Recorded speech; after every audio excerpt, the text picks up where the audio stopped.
Before everything changed, Ayanda lived a life shaped by reason, ritual, and skepticism.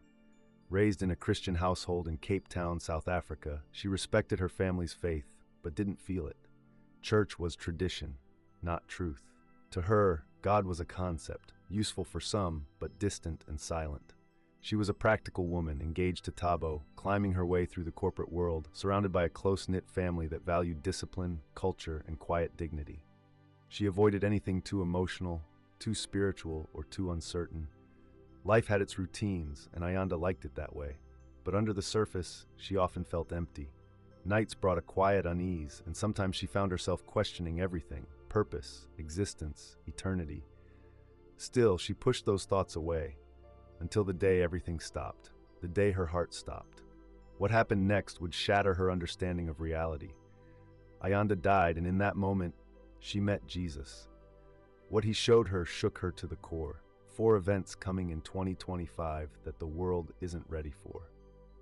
This is the story of a woman who died, saw eternity, and came back forever changed.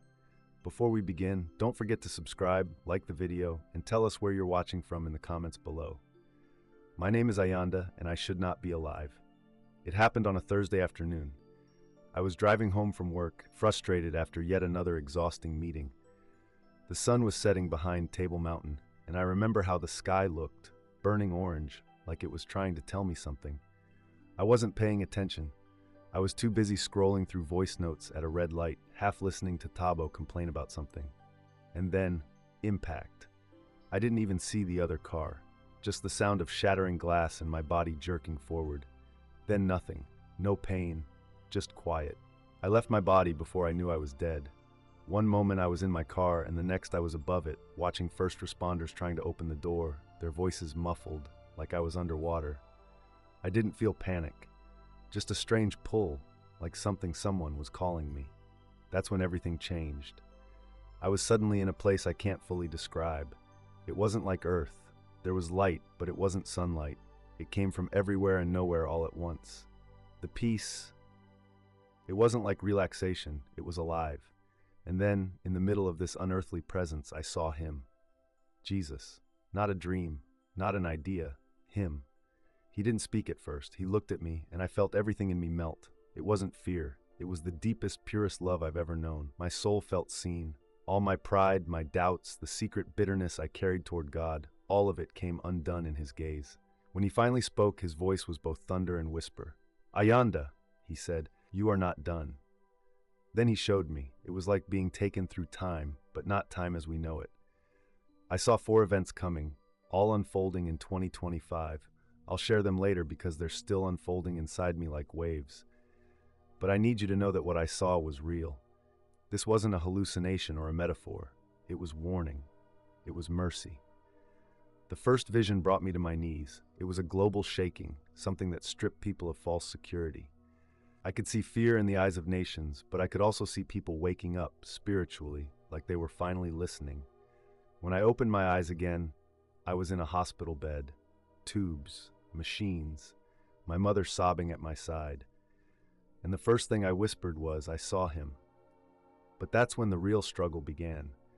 You see, it's one thing to see Jesus in eternity. It's another to come back and try to explain that to people who think you're just a girl who bumped her head. And it's even harder when you don't yet know how to explain it to yourself. The first few days after I came back were a blur. I drifted in and out of consciousness in the ICU, my body broken but alive. But inside, I was undone. I wasn't the same Ayanda who had climbed the corporate ladder and quietly rolled her eyes during Sunday sermons. I had died. I had met Jesus. And now I was expected to just recover and go back to normal? I couldn't. At first, I didn't tell anyone the full truth. I only told Mama Namsa that I remembered seeing light. She cried and said it was God's grace. But I could tell she thought I meant it in a poetic way. Even when I whispered, "No, Mama, I saw him," she just nodded like I was delirious. I tried to explain it to Thabo, my fiancé. We'd been together for 5 years. He knew me better than anyone, or at least he used to. When I told him, he just stared at me. "Ayanda," he said carefully, "you almost died. Your brain just filled in the blanks." "No," I told him. "I left my body. I saw things. Jesus showed me what's coming." His expression changed.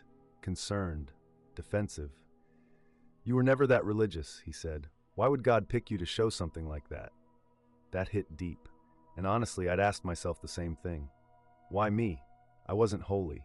I hadn't read the Bible in years. I didn't pray unless it was to ask for something. But Jesus came to me anyway, not because I was righteous, but because he's merciful. Still, the doubt from the people I loved began to eat at me. Was I crazy? Had I imagined it all in the chaos of trauma? Was it just a near-death hallucination? But no, there were moments in that place with Jesus that burned into my spirit, beyond memory. I could still hear his voice in my sleep. I could still see glimpses of what he showed me. And each time I tried to live like none of it happened, I felt a weight inside, like I was lying to myself and to him. I started having vivid dreams. Not just dreams, visitations. In one, I stood on a hill overlooking a burning city and I heard the same voice. Warn them. But how do you warn people when you're not even sure how to speak the language of heaven yet? I didn't have the words. I only had the ache. My family noticed. Uncle Becky pulled me aside during a family gathering. He looked at me the way elders do when they sense something wrong in your spirit. "You've changed, Ayanda," he said. "Be careful. Not every light comes from God." That crushed me, because I knew who I saw. But suddenly, I was between two worlds, one that told me to forget and move on, and another that kept pulling me deeper into truth. It started about 3 weeks after I was discharged from the hospital. I was still walking with a cane, still tender from surgeries, but spiritually something was stirring inside me that I couldn't ignore. I'd wake up in the middle of the night drenched in sweat, gasping for air, not from fear, but from urgency, like something was pressing on my soul. Then one night I had a dream. No, a vision. I was standing in a vast empty room made of mirrors. Every wall reflected a different version of me. Some I didn't recognize at all. In one reflection I was angry, yelling at God. In another I was cold, dressed in business clothes, stepping over people in need. In another I was crying, holding a Bible close to my chest. But one reflection stood still, calm. She looked straight at me. Her eyes glowed, like they held something divine. And then the mirrors shattered, and a voice, his voice, spoke again. 4 things are coming, not because I desire destruction, but because my people must choose. I shot up in bed, breathing hard. My hands were shaking. I wrote everything down in my journal, including the phrase that repeated over and over in my mind: "Judgment begins in the house of God." That was the first revelation. Jesus wasn't just showing me events coming for the world. He was showing me things coming for the church, for us. This wasn't just about governments or natural disasters. It was about hearts. That morning, I did something I hadn't done in years. I called Pastor Reuben. He baptized me when I was 12, but we hadn't spoken in a long time. I told him I needed to talk, that something had happened. He agreed to meet the next day. When I arrived, he listened quietly as I told him everything, from the car crash to Jesus to the mirrors and the message. I expected him to be skeptical. Instead, he looked at me with a strange seriousness. "You're not the only one," he said. 3 people from different parts of the city have come to me this month with dreams, all of them pointing to a shaking, a sifting. I felt like the ground dropped beneath me. This wasn't just me. Something bigger was happening. That was when he pulled out a worn Bible and read from 1 Peter 4:17. "For the time has come that judgment must begin at the house of God." Exactly what I'd heard. I left his office trembling. This wasn't just a personal experience anymore. It was a call, a responsibility. Jesus hadn't shown me those 4 events just to impress me with prophecy. He was sending a warning for preparation, for repentance, for return. And that terrified me, because now I had no excuse. I couldn't stay silent anymore. I had to choose whether I would risk everything to speak the truth, my reputation, my relationships, even my engagement. Because once you've seen eternity, you realize silence is disobedience. After my meeting with Pastor Reuben, I knew I couldn't pretend anymore. I started journaling every detail of my experience: Jesus' face, the words he spoke, the visions he showed me. And I began praying, not just out of duty, but because I needed to. His presence had stirred something in me. I wanted to stay close to him. But the closer I moved to him, the further I felt from the people in my life. I first opened up to Nandi, my best friend since high school. We'd always been able to talk about everything: work drama, relationships, politics, but spirituality had never been our thing. I trusted her, though, and I thought maybe, just maybe, she'd understand. We met for coffee. I told her everything, voice trembling, hands wrapped around my mug like it was the only thing anchoring me. She listened, head tilted, nodding occasionally. But when I mentioned that I believed the church would be the first to face judgment, she blinked slowly and said, "Ayanda, are you sure this isn't trauma? You were in a serious accident. Maybe your mind's just trying to cope." I laughed softly, not because it was funny, because it hurt. "I know what I saw, Nandi. Jesus was there. I felt him. He showed me things coming in 2025. That's when she leaned back and folded her arms. "Okay, but let's say you did see something. Why would Jesus come to you with that? Why not a pastor or prophet or someone who's been walking with God longer?" That question haunted me. It made me feel unworthy, foolish even. But deep down I also knew the answer. Because grace doesn't choose the qualified, it qualifies the chosen. When I told Thabo that I wanted to postpone the wedding, he didn't take it well. "Postpone?" he said, nearly dropping his fork. "Because of a dream?" "No," I said calmly. "Because my life is different now. I need time to process it, to understand what God is asking of me." "What about what we planned? What about us?" he asked, his voice rising. "I still love you," I said, "but I have to obey what I know is real. I died, Thabo, and I didn't come back for nothing." He shook his head. "You're not the same woman I proposed to." He was right. I wasn't. And that truth split me in two. Even my own mother, sweet Mama Namsa, started tiptoeing around me. She'd pray over me quietly when she thought I was asleep, whispering things like, "Lord, bring her back." Back to what? To comfort? To pretending?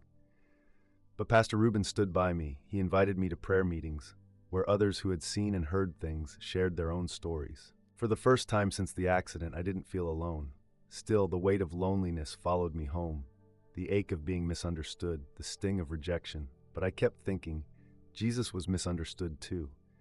So if this path meant losing everything but finding him, wasn't it still gain? The weeks after postponing my wedding were the hardest I'd ever lived. I had chosen truth over comfort, but truth comes with a cost. Thabo stopped answering my texts. Nandi and I drifted. And even inside my family home, the silence was beginning to speak louder than words. One evening, I walked into the kitchen and found Mama Namsa and Uncle Becky in the middle of a tense conversation. They went quiet when they saw me. I knew they'd been talking about me. "Is there something you'd like to say to me?" I asked. Mama looked down. Uncle Becky didn't flinch. "You're being deceived, Ayanda," he said firmly. "Visions, judgment, Jesus speaking to you. This is not how God works. And if it is, it's because you opened doors that should have stayed shut." I stared at him. "I didn't go looking for Jesus, Uncle. He came for me." He shook his head. "We have elders, tradition, the Bible. You don't just decide you're a prophet because you had a dream." "I didn't say I was a prophet," I whispered. "I'm just trying to be obedient." That word, obedient, felt like a knife to him. And I realized then, sometimes obedience looks like rebellion to the ones who never saw what you saw. But the external pressures were nothing compared to what was happening inside me. I had started waking up at 3 a.m. every night. Not from nightmares. Something would literally call me awake. A presence, a nudge. I began using that time to pray, to read the Word, to ask God to clarify the visions He'd given me. That's when I began to feel a second wave coming. Not a vision like before, but a weight, an urgency. I couldn't explain it. It sat on my chest like a countdown had started and time was thinning. And then, something strange happened. A woman showed up at Pastor Reuben's prayer meeting. Her name was Miriam. She was quiet, maybe in her 50s, with a calmness that felt anchored. After we all prayed, she walked straight up to me and said, "The Lord told me someone here has seen things coming. I think it's you." I froze. I hadn't spoken a word about my visions that day. We sat down, and I told her everything. Her eyes filled with tears. "I've seen parts of it too," she said. "The shaking, the fire, but also the remnant, a people who won't bow." I felt the air shift between us. For the first time since I came back, I felt like I wasn't carrying this alone. That night I realized, the deeper I went into this calling, the more divided my life became. Family on one side, old friends on another. And now, strangers who felt like spiritual kin, lines were forming. fault lines. And I had to make peace with the fact that not everyone could follow where I was going. Every time I tried to live normally, something in me recoiled. I'd sit at the dinner table with Mama and Zola, laughing at old jokes, eating pap and stew, and for a moment, everything felt familiar, safe. But then I'd look into their eyes and see it. The unspoken fear, the doubt, the quiet wondering, is Ayanda still with us, or has she gone too far? And I couldn't blame them. I wasn't who I used to be. I was caught between two worlds, one foot in the living and one in the unseen. One night, Zola came into my room. He rarely did that unless something was wrong. He sat at the edge of my bed, fidgeting with his phone. Finally, he looked up and said, "Are you okay, sis? Like, really okay?" I smiled gently. "I'm different, Zola, not broken." He nodded, lips pressed tight. I miss you. I miss how things were before. You used to laugh more." His words sank like stones. He wasn't accusing me, he was grieving the version of me he used to know. I took his hand and said, "I miss her too. But this is who I am now. I've seen something I can't unsee." And then I asked him something I'd never dared ask before. "Do you believe in Jesus?" He hesitated. "I don't know. I believe in something, but I'm not sure what." I nodded. "That's okay. Just promise me you'll ask him to show himself to you. Just ask." He didn't answer, but he didn't walk away either. That night, I cried harder than I had since the hospital. Not because I was afraid, but because this journey was costing me pieces of the people I loved. Not all at once, but slowly, painfully. And then came the text from Thabo. "I don't think we're meant to be anymore. You're not the same woman I fell in love with. I don't understand what's happening to you. And honestly, I'm tired of trying. I hope you find peace, Ayanda. I really do. Goodbye." I stared at the message until the screen dimmed. I didn't reply. I just sat there, phone still in my lap, heart aching. Not for the relationship, but for the confirmation that this path was narrowing, that people were peeling away, that following Jesus wasn't just about eternal life, it was about death too. Death of comfort, death of image, death of approval. But in the silence that followed, I felt him again. Not in thunder, not in visions, just a whisper, "I am with you. I will never leave you." And in that moment, I knew I wasn't going backwards. I couldn't, even if it meant walking alone, because in the quiet spaces where people left, Jesus stayed. It was around this time that the visions returned, not while I was sleeping, but in the spaces between moments. I'd be washing dishes, walking to the shop, or folding laundry, and something would shift in the air. I'd blink, and suddenly I'd see. It started small, flashes, a city skyline under storm clouds, a church building with its lights out. Then one day, I saw flames. Not ordinary fire, this was spiritual. It had no smoke, but it burned everything impure. I could see people running from it, not because it harmed them, but because it exposed them. And I heard him again. "I am coming to purify, not to destroy, but to cleanse my house." The moment ended in a blink, but my heart raced for hours. These weren't just warnings, they were instructions, and they were getting louder. The next morning, I met with Pastor Reuben and Miriam. We sat in the back room of the church, where old wooden pews and faded hymnals held decades of quiet prayers. I told them everything. Miriam's expression didn't change. She simply reached into her bag and handed me a notebook. "I saw the fire last night too," she said. "It's the third time." Pastor Reuben looked between us, his voice low and steady. "The Spirit is moving, and it's not just here in Cape Town. I've spoken to pastors in Kenya, Brazil, even Norway. Similar dreams, similar warnings." That chilled me. It was all connected, global, divine. But what shook me most wasn't the size of the movement. It was the next thing I saw. It came on a Sunday during worship. I wasn't even singing. I was just standing there, quietly asking God what he wanted from me next. Suddenly, I saw a calendar floating in the air, its pages flipping fast. January, February, March. It stopped on July 2025, and the page began to bleed ink. Words formed, but I couldn't read them, except one. Collapse. The vision snapped away, and I almost fell over. My knees buckled, and Miriam caught me. That word haunted me. I didn't know what would collapse, an economy, a nation, the church, but it was coming, and it was closer than anyone was ready for. From that day forward, I felt time compressing, like a spiritual countdown had begun. I couldn't watch TV or scroll social media the same way. Everything felt shallow, urgent, false, like people were sleepwalking into fire. I tried to share with others at church. Some nodded, others smiled politely, but I could feel the wall behind their eyes. The weight of what I carried was too much for most people. Even some believers didn't want to hear it.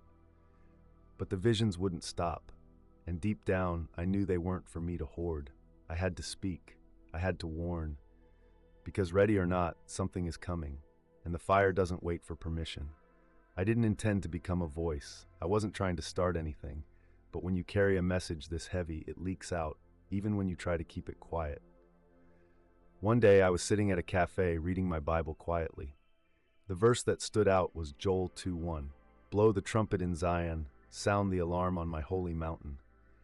As I underlined it, the waitress refilling my tea paused. She glanced at my Bible and said, "Is that the end times verse?" I looked up, surprised. "You know it?" She nodded slowly. My grandmother used to preach it over me when I was little. I don't know why I just remembered that. We talked for 20 minutes. Her name was Naledi. She was 22, bright and skeptical, but curious. When I told her my story, her eyes welled up. "I've been having dreams too," she whispered, but I thought I was crazy. She asked if we could meet again. That was the first ripple. Soon, Miriam and I started meeting every Thursday with 3 others, people who had seen things, heard whispers, felt shifts. Some were quiet, unsure of what they were experiencing. Others were bold, quoting scripture like fire. We weren't a church. We weren't trying to start a movement. We were just trying to obey, and still, the cost grew. At work, my manager pulled me aside. "Ayanda," she said, "you've been distracted, quiet, and you've been bringing your Bible to your desk. We value faith, but please remember this is a professional environment." I nodded, but inside I felt the pressure rising. I was slowly becoming an outsider in every space I used to blend into. Even Zola was changing. One night, he knocked on my door, pacing nervously. "I had a dream," he said. There was a storm coming, and I was on a boat, but the water was rising inside the boat, and you were there, throwing buckets out. He sat down heavily. "What does it mean?" I took his hand. "It means we don't have time. We need to prepare, spiritually." He didn't argue this time. Later that week, he asked to come with me to a prayer meeting. That was the second ripple. But not all the reactions were hopeful. Nandi sent me a message out of the blue. "I love you, but this is too much. I feel like I'm losing you to some obsession. I hope you come back to us one day." It hurt, but I no longer begged people to understand. Some relationships were meant to stretch. Others were meant to break. And the more I walked this path, the clearer the line became between those who wanted truth and those who feared it. The meetings grew. People came from across Cape Town. Teachers, moms, university students, even a retired pastor who'd had a heart attack and said he'd seen the edge of something terrifying and beautiful. We didn't advertise, we didn't post online, but the Spirit drew them. And slowly it became clear, this wasn't just my burden anymore. What Jesus showed me wasn't just for me. It was a call to all of us to wake up, prepare, and warn others before July 2025 arrived. Because something was coming, and it had already begun. By March 2025, the atmosphere felt different, not just spiritually, but in the world. People were restless. Prices were rising. Protests were starting. There were floods in Mozambique, strange lights in the sky over Eastern Europe, and a pastor in the US had gone viral for claiming he'd seen the same month and word I had, collapse, July 2025. I watched the video twice. He described a vision of a calendar soaked in blood and ink, of churches locking their doors, of people screaming not from pain, but from confusion. It was almost identical to what I had seen weeks earlier. It felt like confirmation, but also a countdown. At the same time, things in my life reached a boiling point. I was called into a meeting at work, HR and my department lead. They were polite but sharp. "We've noticed a change in your focus, Ayanda," they said. "There have been complaints. Some of your coworkers feel uncomfortable with the conversations you've been having about prophecy and judgment." I opened my mouth to respond, but they cut in. "We're asking you to either scale back the religious talk or consider a different role." They offered me a quiet demotion, wrapped in corporate language, but I knew what it really was. That same week, a man approached me after one of our gatherings. His name was Benjamin. He ran a small Christian radio program in Johannesburg and had heard whispers about the girl in Cape Town who saw the fire. I think the message you carry needs to go further, he said. Would you come on and share it?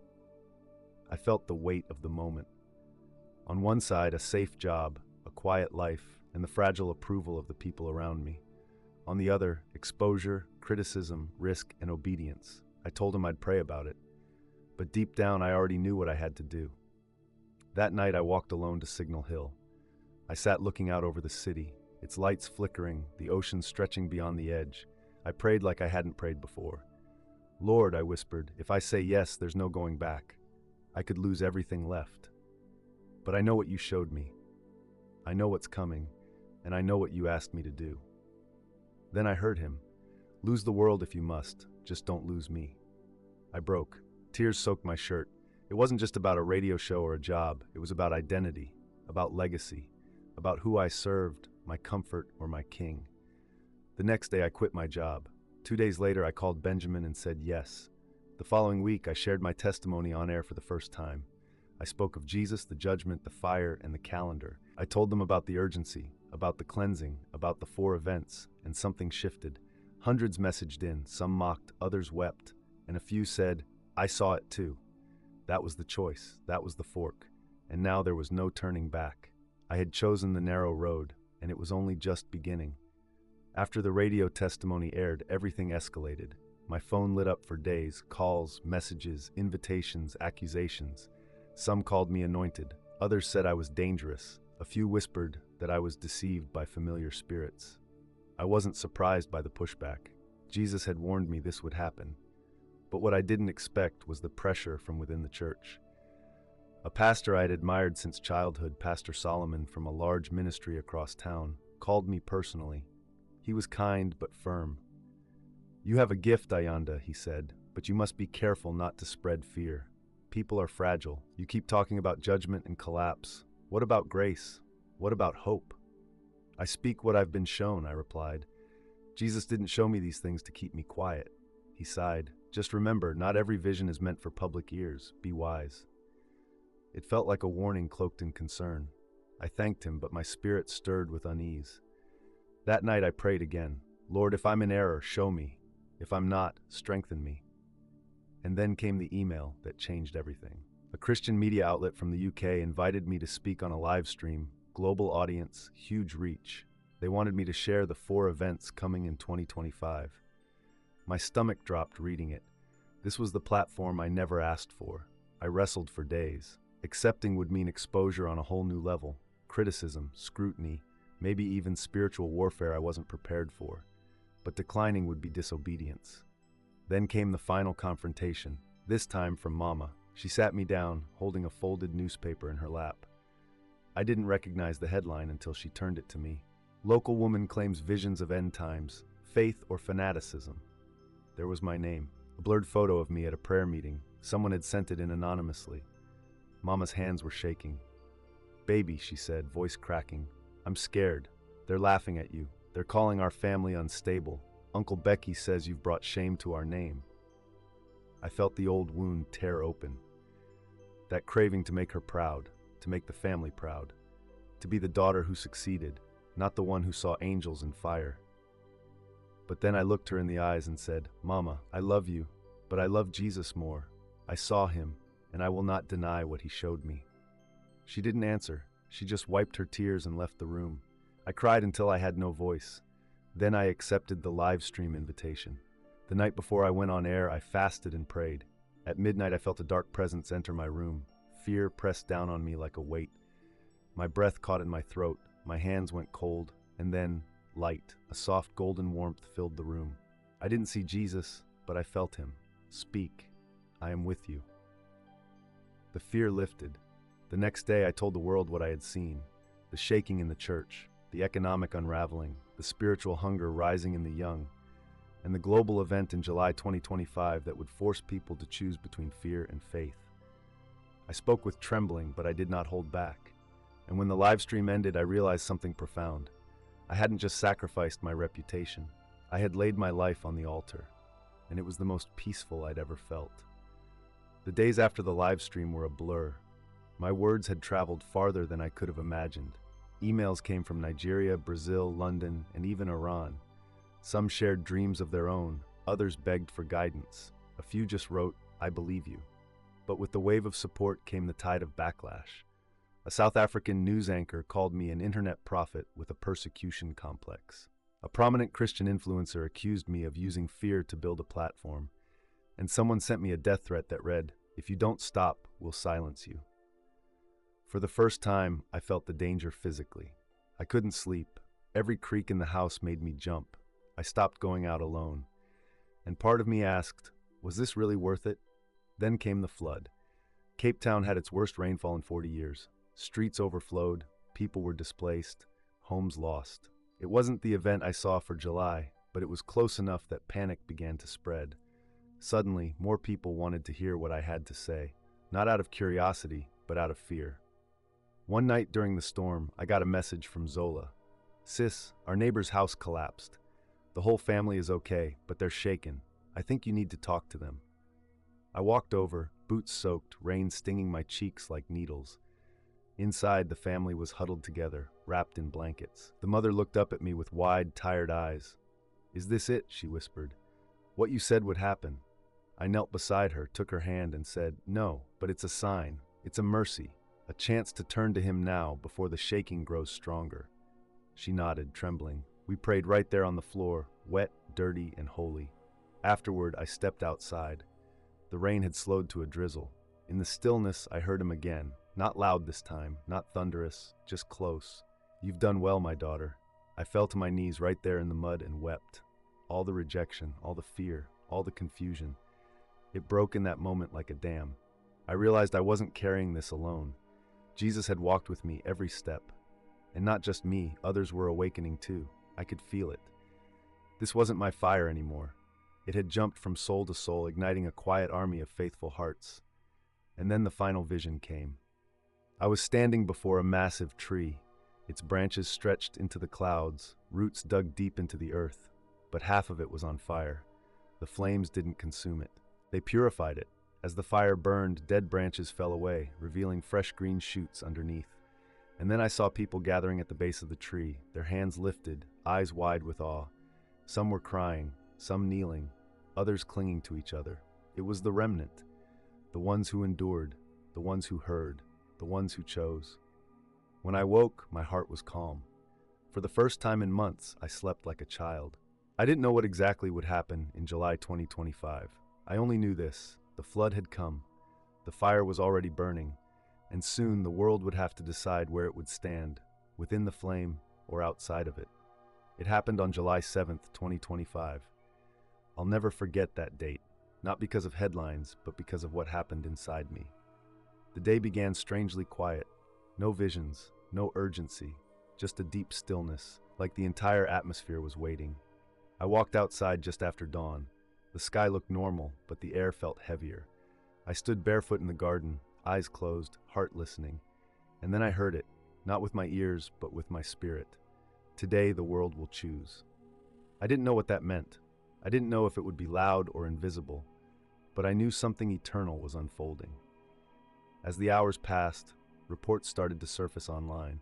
Financial systems in several countries had glitched, markets frozen, not crashed, just paused, unresponsive. News anchors around the globe were scrambling for answers, calling it a global sync disruption. Some whispered about cyber attacks, others suggested atmospheric interference, but none of the experts knew what to say.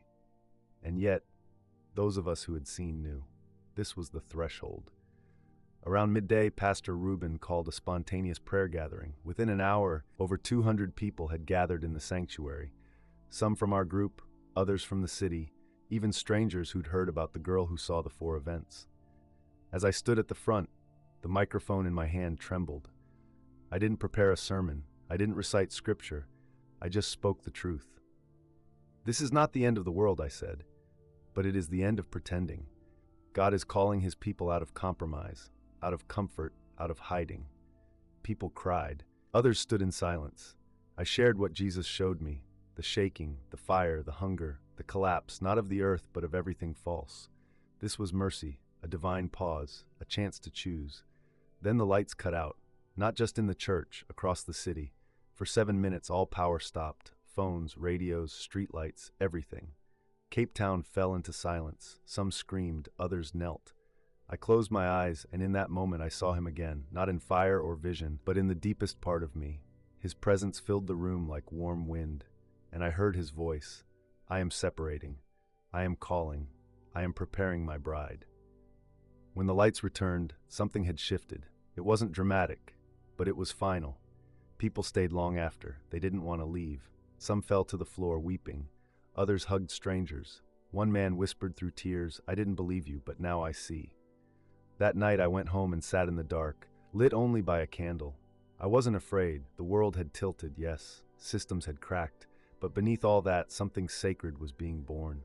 People were turning, repenting, searching, choosing. And for the first time since my death, I understood the full weight of what Jesus showed me. This was never about punishment. It was about purification. About preparing the church, not for hiding, but for shining. The fire wasn't coming to destroy us. It was coming to make us ready. It's strange how everything can change, and yet the world still turns like nothing happened.